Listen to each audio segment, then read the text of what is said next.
तो हेलो दोस्तों, आज फिर मैं दोबारा से टॉपिक लेके आ गया हूँ स्मॉल इंटेस्टाइन का।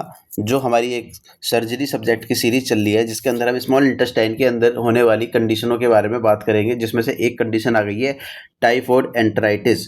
टाइफॉइड एंटराइटिस के अंदर क्या होता है? ये टाइफॉइड एक फीवर होता है जिसकी वजह से इंटेस्टाइन के अंदर क्या क्या समस्याएं आने वाली हैं, उसके बारे में हम डिस्कस करेंगे। अब देखिए, टाइफॉइड हम ना बचपन से पढ़ते आ रहे हैं, 11th 12th, उसके बाद फर्स्ट ईयर सेकंड ईयर सब में पढ़ा है हमने टाइफॉइड। वही चीज़ें हैं, कुछ नहीं अलग से। और जो ये मेरे नोट्स लिखे हुए हैं, आप उसी तरह से इसको लिखेंगे ना, तो आप यूनिवर्सिटी में अच्छे मार्क्स गेन कर सकते हैं। टाइफॉइड का कॉज क्या है? Salmonella typhi. सबसे simple, the disease characterize by hyperplasia, inflammation and ulceration of Peyer patches and mesenteric lymphadenopathy. इन सब चीज़ों को आप, ये थोड़ा सा एक पॉइंट है जो अच्छे से याद होना चाहिए। ये टाइफॉइड एंटराइटिस, इसको मैंने नीचे लिख दिया है, देखो, एक सिंपल वर्ड्स में, ताकि आप ये 2 पॉइंट अच्छे से याद कर पाए। और ये जो ऊपर लिखा हुआ है ना, वही चीज़ लिखी है। क्या ये हाइपरप्लेजिया होता है, इसके अंदर इन्फ्लामेशन होती है और अल्सरेशन ऑफ पेयर पैचेस होती है। एक पहली कंडीशन ये है। दूसरी कंडीशन ये है कि मिजेंट्रिक लिम्फेडोपैथी होती है। अब हाइपरप्लेजिया क्या होती है, आप सभी को पता है, इंक्रीज हो जाते हैं जब नंबर ऑफ सेल, वहाँ पे नंबर ऑफ सेल्स इंक्रीज हो जाते हैं तो वो हाइपरप्लेजिया कंडीशन। फिर उसके बाद इन्फ्लामेशन होता है, फिर अल्सरेशन हो जाता है। कहाँ का? Pair patches. Pair patches intestine के अंदर एक पार्ट होता है, वो होते हैं पेयर पैचेस जो अब इसके कॉज देखते हैं हम। सैल्मोनेला टाइफी की वजह से होता है, हम सभी को पता है। ट्रांसमिटेड, कैसे ट्रांसफर होता है? Contaminated water, food and poor sanitisation. अब इसकी पैथोफिजियोलॉजी देखेंगे हम।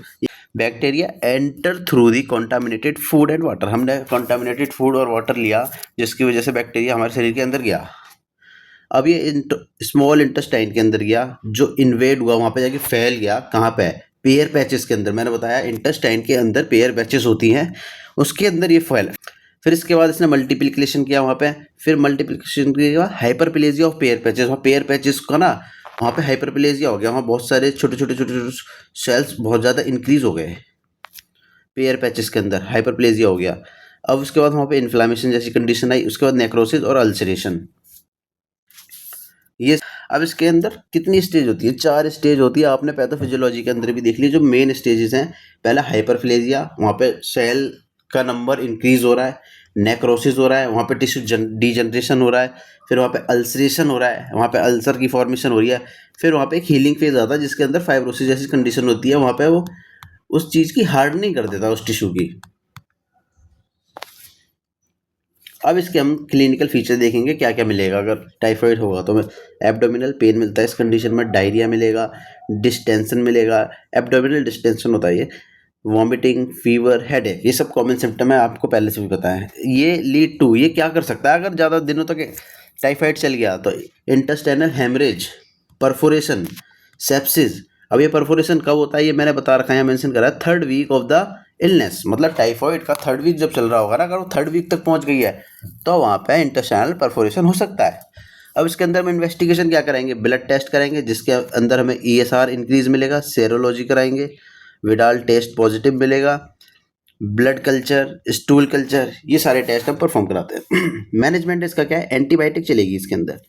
एंटीबायोटिक क्यों चलेगी? ये जो ऊपर बैक्टीरिया है, देखिए आप, Salmonella typhi is a bacteria, तो सिंपल सी बात है, बैक्टीरिया को मारने के लिए एंटीबायोटिक चलानी पड़ेगी। अब एंटीबायोटिक कौन कौन सी चल सकती है? सेफेटॉक्सोन, एजिथ्रोमाइसिन, सिप्रोफ्लॉक्सासिन। इसके अंदर सिफेलो स्पोरिन क्लास की एंटीबायोटिक जनरली चलती हैं।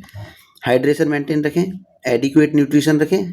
और इसके अंदर सर्जरी क्या कराएंगे? सर्जरीशन, अगर परफोरेशन और हेमरेज हो रहा है तो उसके अंदर रिसेक्शन एंड एनेस्टेमोसिस सर्जरी करा देंगे। कॉमन सर्जरी है, जो आपको हमने कई जगह बता रखा है। उस इंटेस्टाइन का रिसेक्शन करेंगे। दोबारा बता देता हूँ एक बार, ये इंटेस्टाइन है। अगर मेरा ये पार्ट दिक्कत है इस तो मैं एक कट यहाँ लगाऊंगा, एक कट यहाँ लगाऊंगा, ये हो गया रिसेक्शन। अब ये जो ये पार्ट बचा है, इनको मैंने आपस में जोड़ दिया, बस ये हो गया एनास्टोमोसिस, रिसेक्शन एंड एनास्टोमोसिस। तो बस यही है आज का टॉपिक।